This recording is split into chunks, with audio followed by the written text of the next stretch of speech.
영국의 유명한 설교가요 주경가인 매트니는 이런 말을 했습니다. 감사는 플러스 더하기와 같아 그랬어요. 감사하는 사람은 눈이 바뀐대. 우리 모든 사물을 보면 긍정적이고 창조적이고 믿음으로 바뀐다는 거예요. 말이 바뀐답니다. 그의 생각과 가치관이 바뀐다 그래요. 그의 마음은 기쁨으로 살아갈 수 있다는 거예요.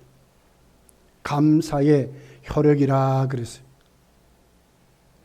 원망불평은 마이너스 빼기와 같아 그랬어요. 원망불평을 가지고 사는 사람에게는 그 삶이 불행하대요. 항상 부정적이래. 사물을 볼 때에 창조적인 믿음이 생길 수가 없다고 그랬습니다. 늘 그의 마음은 기쁨보다는 오히려 미움과 시기로 충만한 사람이 된대. 항상 부정적이라고 그래요. 여러분, 성경은 감사에 대해서 신구약이 196번이나 기록합니다. 구약은 132번, 신약은 64번을 기록하고 구약에 가장 많이 기록한 말씀은 시편에 기록되어 있습니다. 신약은 가장 감사가 기록된 서신은 바울 서신에 기록됐답니다. 그러고 보면 신구약에 가장 감사를 많이 한 사람은 누구입니까? 구약은 다윗이고 신약은 바울 사도라고 말씀합니다. 여러분, 다윗의 일생을 보면 그렇게 물론 후에는 감사하는 조건도 많았지만 그는 출발부터 감사할 수 있는 조건이 그렇게 많지 않았습니다. 성경은 그의 삶을 목동으로 시작하는 삶을 소개해요. 다윗의 목동의 삶은 사무엘이 왕으로 기름 부으려고 갔더니 그때부터 시작이 돼요. 그의 아버지 이새는 모든 아들을 사무엘에게 데려오지만 다윗은 꿈에도 생각하지 않습니다. 다윗은 그의 시편에서 그렇게 합니다. 자기 부모에게 자기는 인정을 못 받았다고 말합니다. 형제들에게도 인정을 못 받은 사람이었습니다. 왕으로 기름 부음을 받았습니다. 그때부터 사울의 시기를 삽니다. 어떻게 하든지 다윗을 죽이려고 합니다. 산으로 들로 도망다닙니다. 나중에는 동굴로 피신합니다. 나중에 갈 곳 없어 블레셋 땅까지 가서 미친 채 하는 정도로 다윗은 도망다니고 잠시도 쉬지 못하는 삶을 살았습니다. 그런 다윗이 감사하다고 하는 겁니다. 바울 사도를 한번 보십시오. 바울 사도는 어떤 분입니까? 특별히 오늘 본문은 골로새서지요. 골로새서 옥중 서시라 그럽니다.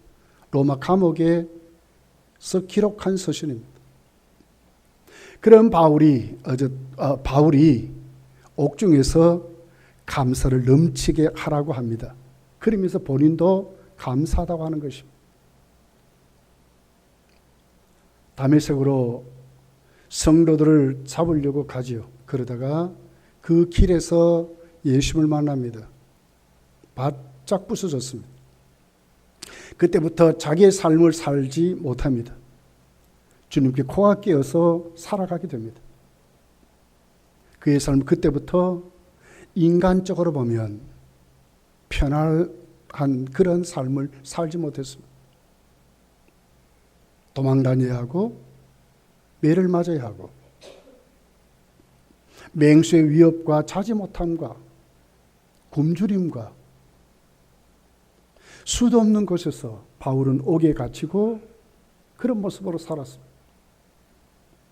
우리 잘 알듯이 나중에 바울 사도는 어떻게 일생을 마쳤습니까? 목이 잘린 사람으로 순교자의 삶을 마쳤습니다. 어떻게 이런 삶을 사는데 감사하라고 합니까? 또 본인이 감사하다고 합니까? 그것도 감사를 넘치게 하라고 지금 말씀하고 있습니다.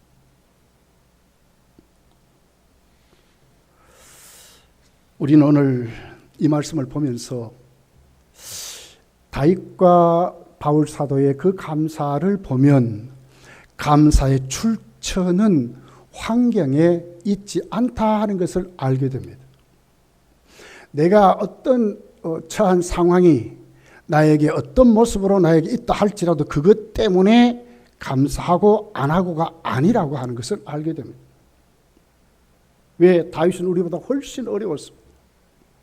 바울은 우리보다 훨씬 더 어려운 삶을 살았습니다. 공고한 삶입니다. 여러분, 이런 것을 보면서 우리가 하나님 앞에 우리의 모습이 도대체 감사가 어디에서 만들어지고 감사가 어디서 시작될까 하는 겁니다. 매튜엔니가 말한 그대로 감사가 우리의 삶의 플러스라면, 더하기라면 창조적인 삶을 만들어내고 믿음의 삶을 만들어내고 긍정적인 사람으로 살게 한다면 감사를 찾아 먹어야 되지 않겠습니까? 내 속에 기쁨으로 살게 한다면 감사를 가지고 살아야 되지 않겠습니까? 감사를 넘치게 하고 살아야 되지 않겠습니까? 그럼 그 감사가 출처가 어디냐 그 말이에요. 우리 대개 이러지요. 이 정도면 감사하지 않겠는가? 어떤 환경에서 내가 하는 모든 일에서 나에게 감사할 조건이 만들어지면 우리는 그렇게 얘기해요. 감사합니다 이러죠. 근데 그것이 얼마나 값디까? 얼마 가지 못해요. 하나님께 택함을 받은 이스라엘 민족을 보면 우리가 압니다. 그들은 애굽이라는 곳에서 430년을 종살이했습니다. 태어나는 자식들도 종이 됩니다. 노예가 됩니다. 무슨 비전이 있고 무슨 꿈이 있습니까? 무슨 희망이 있습니까? 태어난 날 때부터 그들은 노동에 시달려야 하고 그들은 애굽 사람들에게 놀림을 받아야 하고 매를 맞아야 되는 똑똑한 것도 필요 없습니다. 지혜로운 것도 필요 없습니다. 그들은 태어날 때부터 이렇게 살아야 되는 그런 존재로 절망 가운데 그들은 태어나서 살았습니다. 그들의 하나의 꿈이 있다면 애굽에서 탈출하는 것일 겁니다. 그런데 그들의 힘으로 도저히 해볼 방법이 없습니다. 그런데 하나님이 모세를 통하여 그들을 구원해냅니다. 성경이 이것을 구원이라고 말합니다. 하나님의 은혜라고 말합니다. 그래서 그들은 하나님 앞에 애굽에서 탈출해 나왔습니다. 출애굽했습니다. 홍해를 건넜습니다. 광야로 왔습니다. 하나님을 찬양합니다. 하나님 감사합니다. 그런데 그것이 얼마나 값디까? 환경이 조금 바뀌니까 대반 원망과 불평으로 바뀌었습니다. 모세야, 우리 여기까지 데려와서 이곳에서 우리를 죽이려고 하느냐? 모세를 원망하고 하나님을 원망한 그들이었습니다. 얼마나 갑니까? 조건이 변하면 또 어려움이 오면 금방 원망하고 불평하는 것이 그들이었습니다. 광야 생활을 보십시오. 하나님이 얼마나 그들에게 낮에는 구름 기둥, 밤에는 불 기둥으로 그들을 인도합니까? 성경이 이것을 은혜라고 합니다. 한 벌 옷이 헤어지지 않았답니다. 신발이 닳지 않았답니다. 40년을 농사하지 않았습니다. 그럼에도 하나님은 매일매일 만나로 그들을 먹였습니다. 고기도 내려주었습니다. 목마를 할 때 하나님은 반석에서 물을 그들에게 공급하고 채워줬어요. 그런데도 불구하고 조금만 어려우면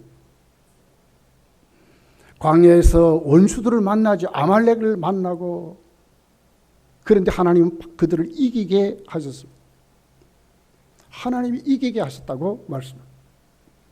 신명기는 하나님이 그들의 삶을 하나님이 안고 가셨다. 하나님이 앞서가셔서 그들을 보호하셨다고 말씀합니다. 그런데 여기에 대한 그들의 감사는 얼마나 값디까? 이것이 인간이에요. 자, 성경은 여기에 대해서 이렇게 결론을 짓고 있습니다. 히브리서 13장 16절에서 19절에 있는 말씀입니다. 듣고 경록케 하던 자가 누구냐? 모세를 따라 애굽에서 나온 모든 사람이 아니냐? 또 하나님의 40년 동안 누구에게 노하셨느냐? 그들이 시체가 광야에 엎드러진 범죄한 자들에게 아니냐? 또 하나님이 누구에게 맹세하사 그의 안식에 들어오지 못하리라 하셨느냐? 곧 순종하지 아니하는 자들에게 아니냐? 이로보건대 그들이 믿지 아니함으로 능히 들어가지 못한 것이라고 말합니다. 하나님이 진노하셨답니다. 그리고는 그들을 광야에서 멸하셨다고 말합니다. 안식에 들어가지 못했다고 이렇게 말씀을 하고 있습니다. 환경적인 우리에게 오는 것은 잠시 감사이지만 그것이 끝까지 유지되지 않는다는 데 문제가 있습니다. 뭔가 조금 잘 되면 감사도 하죠. 그러니까 얼마나 가느냐 그 말입니다. 인간은 할 수 없어요. 좋은 일도 있지만 나쁜 일도 있어요. 이게 내가 넘을 수 있는 일도 있지만 도저히 내 힘으로 감당하지 못할 일들이 우리에게는 많이 생겨요. 그럴 때마다 희로애락이 나에게만 있는 게 뭡니까? 환경에서 오는 것은 아니라고 이렇게 말하는 것입니다. 로마서 1장 21절은 이렇게 말합니다. 하나님을 알되 하나님을 영원롭게도 아니하고 감사하지도 아니한다고 그랬습니다. 그렇습니다. 인간의 모든 삶은 이런 것입니다. 하나님을 영화롭게도 하지 아니하고 감사하지 않는 것이 인간들이라고 말하는 것입니다. 왜 그렇습니까? 성경은 여기에 정확하게 주석을 달고 있습니다. 그것은 뭡니까? 인간의 타락 때문에 그렇습니다. 마음이 하나님 앞에 온전치 않기 때문에 그렇습니다. 전적으로 타락하고 전적으로 무능하고 부패해버렸습니다. 감사할 수 있는 것이 눈꼽만큼도 없는 것입니다. 조금 그러지만 얼마 못 간다고, 인간은 감사를 지속할 수 없다고 이렇게 말씀을 하고 있습니다. 여러분, 저와 여러분은 성도입니다. 성도는 뭡니까? 거룩한 무리라고 하는 것이 성도라는 뜻입니다. 어떻게 우리가 거룩한 무리가 됐습니까? 하나님이 우리를 불러냈기 때문에 그렇습니다. 원망하는 자리, 불평하는 자리, 죄와 사망과 저주와 심판의 권세에서 우리를 불러냈다고 말하고 있습니다. 그래서 우리를 예수 그리스도의 피로 말미암아 거룩한 죄사함을 받은 의롭다 인정받는 하나님의 사람들이 됐다고 이렇게 말합니다. 이 사람들을 성도라고 말하고 있습니다. 그래서 그 성도에게만 하나님이 특별히 주는 게 있습니다. 그것이 은혜입니다. 은혜로 우리를 구원하시고 지금도 은혜로 우리를 이끌어 가시는데, 은혜의 결과는 감사라고 하는 것입니다. 바울이 이렇게 바울은 그렇게 살았습니다. 그래서 감옥에 들어가도 골로새서를 쓰면서 감옥에 들어 그는 감사를 넘치게 하라고 이렇게 말하는 것입니다. 고린도전서 1장 2절 4절이 이렇게 기록합니다. 고린도에 있는 하나님의 교회 곧 그리스도 예수 안에서 거룩하여지고 성도라 부르심을 받은 자들과 또 각처에서 우리의 주 곧 그들과 우리 주 대신 예수 그리스도의 이름을 부르는 모든 자들에게, 성도입니다. 불러냄을 입은 사람들, 예수 이름을 부르는 사람들, 어디에서? 사망과 저주와 심판에서, 원망과 불평하던 우리들이 거기에서 감사하는 자들로 불러낸 것이다. 우리를 구원하셔서 감사하는 자들로. 4절에 그리스도 예수 안에서 너희에게 주신 하나님의 은혜로 말미암아, 그렇습니다. 은혜로 말미암아 내가 너희를 위하여 항상 하나님께 감사한다. 바울이 이런 거예요. 은혜로 말미암아 감사. 감사의 출처가 어디 있습니까? 하나님의 은혜인 것을 성경이 기록하고 있습니다. 흘러넘치는 감사.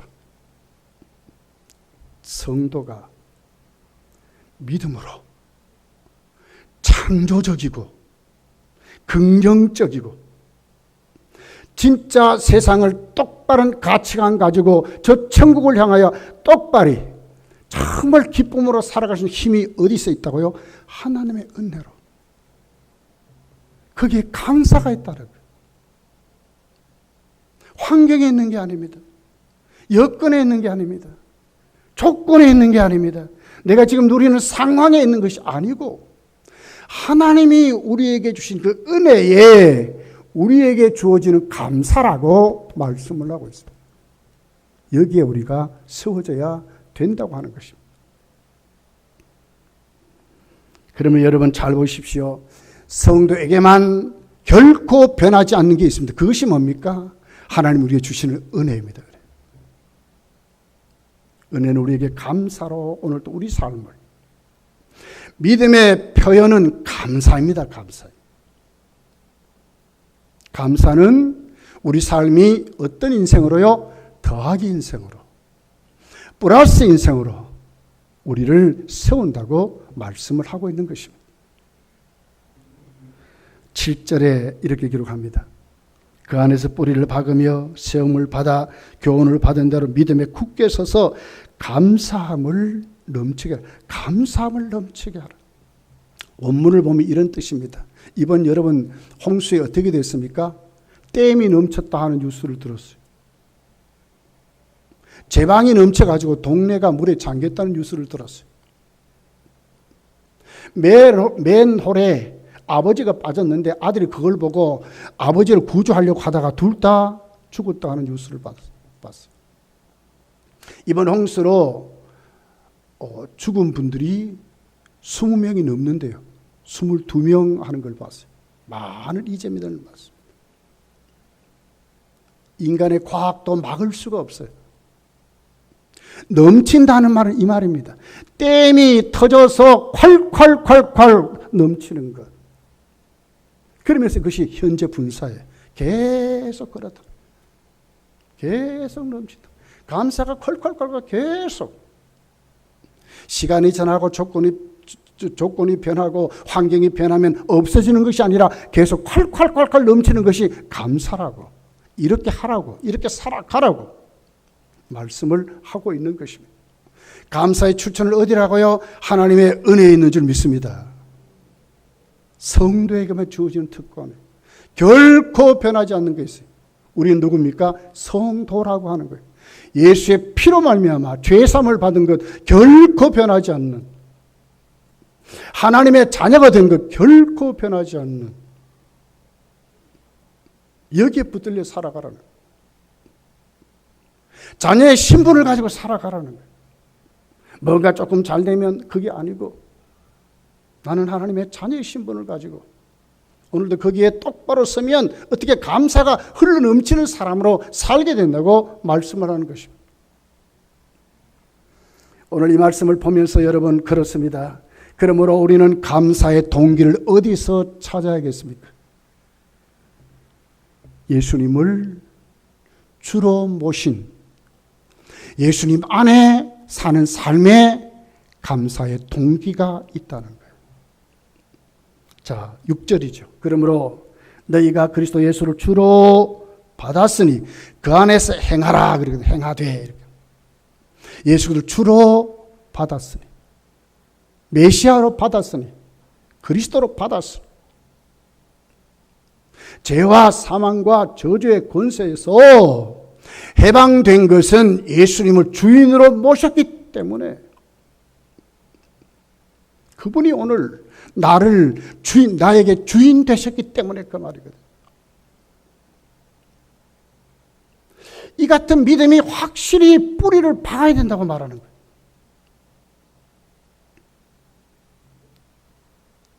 자, 여러 가지 우리는 신앙생활을 하다 보면 감사할 이유들이 많이 생기죠. 그런데 그 많은 이유들 중에 예수 그를 주로 받았다 하는 것이 빠져버리면 감사는 아무것도 아닌 거예요. 다 없다 할지라도 예수님 나의 주인 되신, 내가 오늘 예수님을 모셨다고 하는 이 믿음이 확실하면 모든 것이 은혜로 하나님 앞에 감사가 변하지 않는 삶을 살 수 있다고 말하는 것입니다. 어디에 우리가 세워져야 되겠습니까? 예수님을 주인으로 모신 이 삶에 똑바로 세워질 때 왜? 내가 예수님을 주인으로 모셨잖아요. 거기에는 무엇이 있었습니까? 하나님의 은혜를 부어줬기 때문에 하나님의 관계, 예수님과의 관계가 회복된 사람으로 우리가 세워졌다는 것을 말씀하고 있습니다. 세상에 아무리 우리가 뭘 많이 잘한다 할지라도 거기에는 그때뿐이라고 하는 것입니다.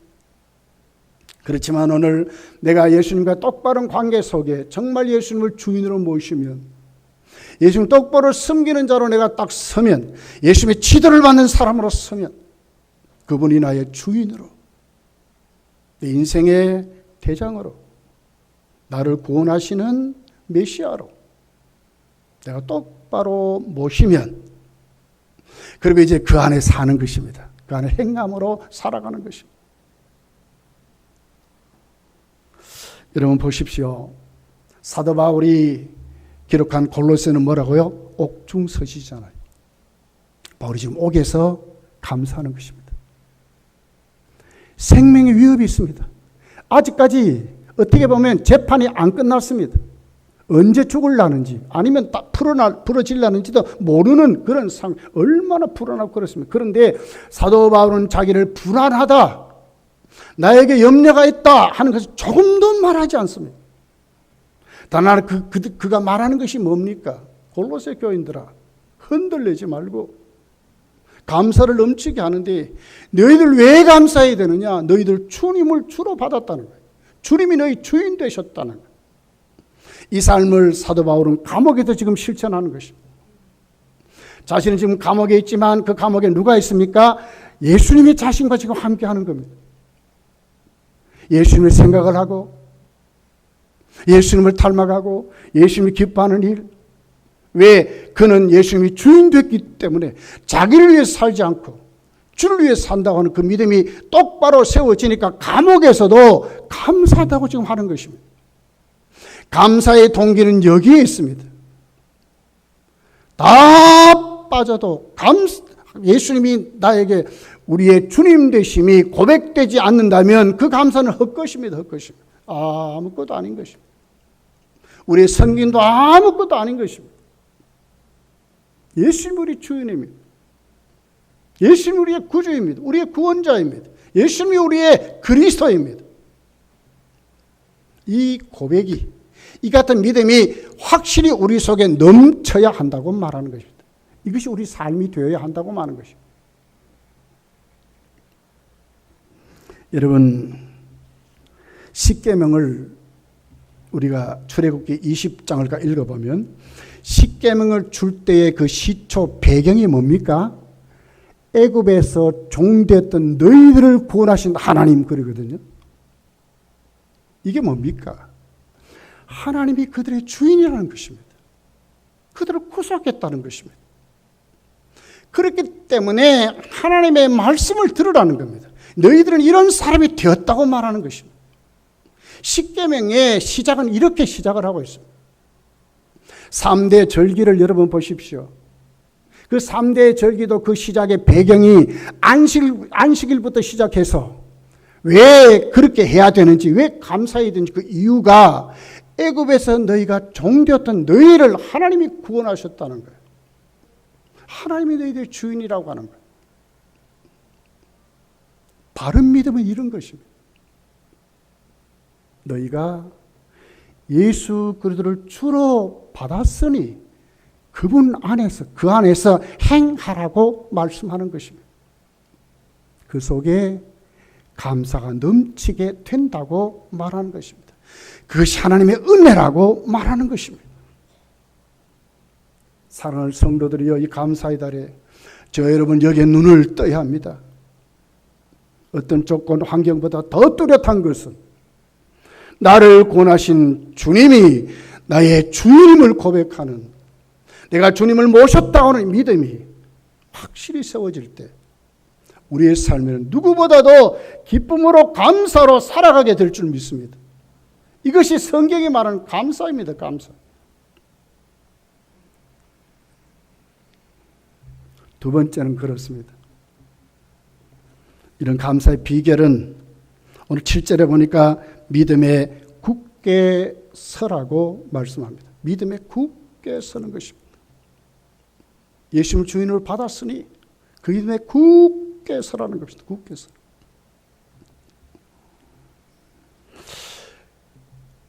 믿음의 열매는 감사죠. 감사죠. 감사의 그릇은 믿음입니다. 믿음. 다윗도 바울도 예수님도 사역을 하기 꼭 그 전에 오병의 이적을 일으킬 바로 그 전에 하나님 앞에 감사기입니다. 감사. 감사 기도하고 하셨어요. 이건 뭘 얘기합니까? 하나님을 전적으로 신뢰한다 하는 말이거든요. 믿음에 굳게 서라는 말은 하나님을 전적으로 신뢰하라는 것입니다. 거기에 붙들리라는 거예요. 무엇보다도. 우리가 하는 모든 삶에 여러분 우리는 믿는 구석이 많아요. 부모도 믿을 수 있고요. 자녀도 믿을 수 있고요. 내 재산도 믿을 수 있고요. 내 배움도 믿을 수 있고요. 내 권력도 믿을 수 있고요. 내가 가지고 있는 명예도 믿을 수 있어요. 그러나 우리가 더 믿어야 할 게 있습니다. 그건 뭡니까? 그것을 주시는 하나님을 신뢰하라는 거예요. 믿음에 굳게 서라는 거예요. 바른 믿음입니다. 올바른 믿음입니다. 바른 믿음을 가지라는 거예요.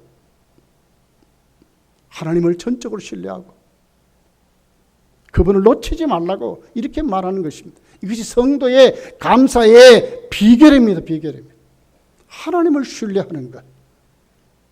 하나님께 맡기는 것. 하나님을 소망하는 것. 여러분 올바른 믿음으로 이 감사의 달에 우리가 하나님께 똑바로 세워져서 하나님을 절대적으로 신뢰하는 믿음으로 여러분 살아가시기를 예수님 축복합니다. 세 번째는 감사의 방법은 믿음에서 흔들리지 말라 하는 것입니다. 흔들리지 말라는 것입니다. 7절에 이렇게 말씀해요. 그 안에 뿌리를 박으며 시험을 받아 교훈을 받은 대로 믿음에 굳게 서서 감사함을 넘치게 하라 그럽니다. 이 뿌리를 박으며 한 말은 완료형이에요. 완료형. 이미 이루어졌다 그 말이에요. 주님을 주로 받았습니다. 우리가 하나님 앞에 구원받았습니다. 믿음에 굳게 섭니다. 이것은 뭡니까? 그 안에 뿌리를 박는다는 것. 이것은 이미 이루어진 것이라는 거예요. 절대로 변하지 않는다. 어떤 것에도, 어떤 환경에도, 어떤 시간에도, 어떤 조건에도 절대로 변하지 않는다. 뿌리를 박는 것. 구원받음 이 말 아닙니까? 우리가 구원받은 것. 예수의 사람으로 내가 세워진 것. 절대로 흔들리지 않는다. 그래서 완료형으로 기록이 되어 있습니다. 세움을 입어 그랬어요. 세움을 입어. 이건 현재 분사 명령형이에요. 계속 그렇게 따라가는 거예요. 건물을 세울 때 기초에 건물을 세워가잖아요. 멈추지 말고 계속 세워가라.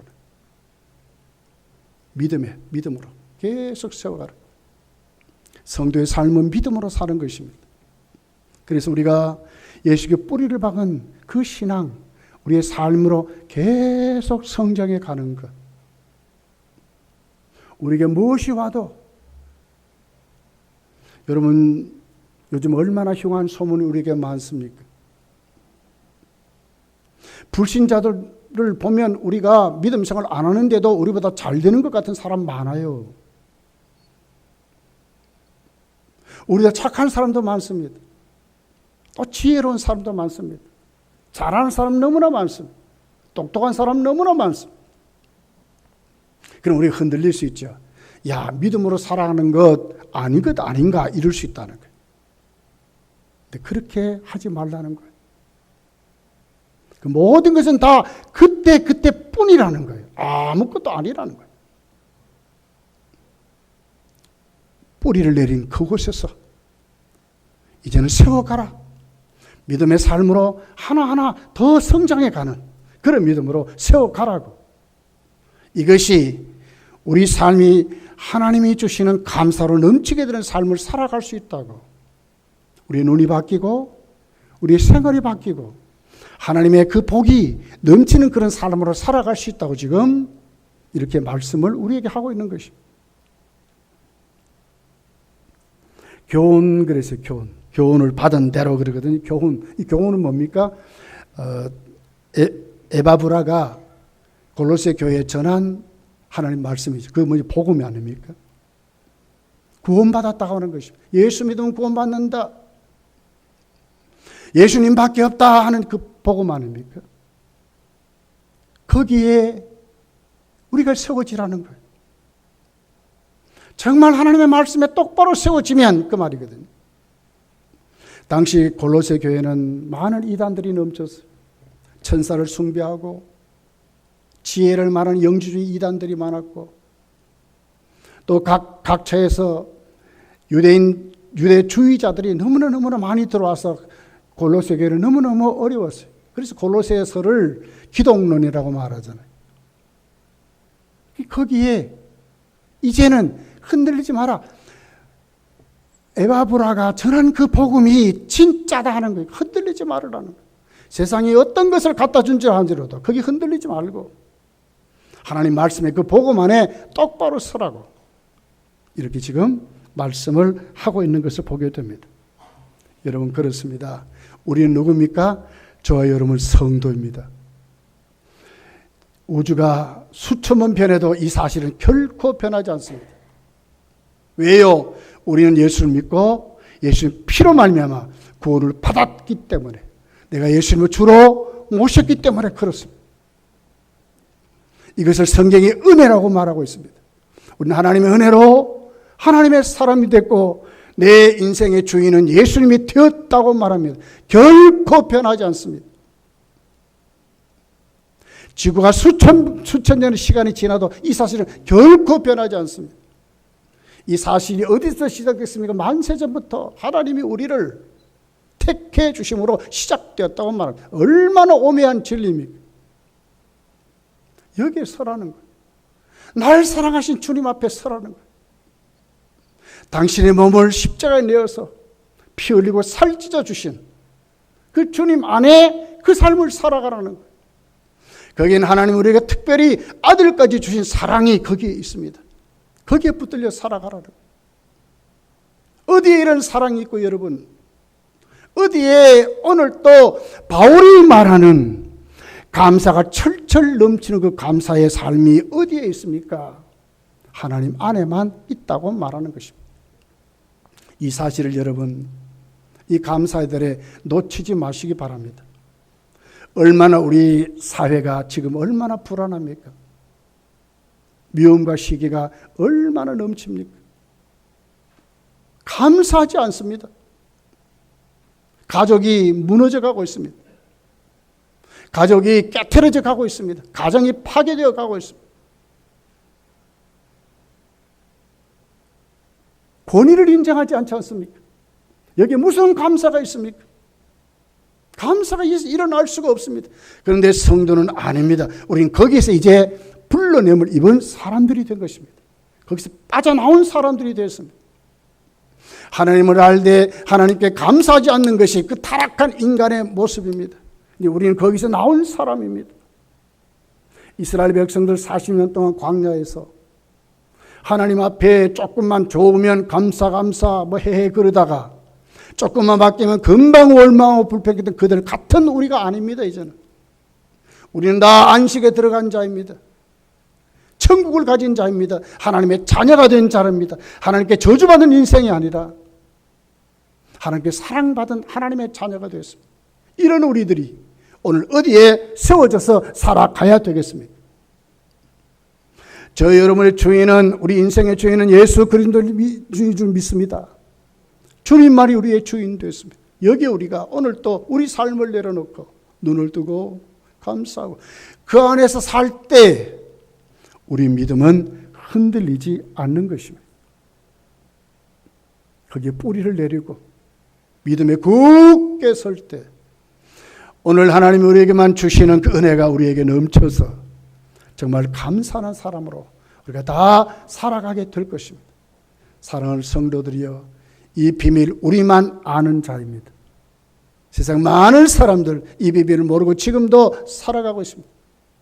물고 먹고 싸우고 다투고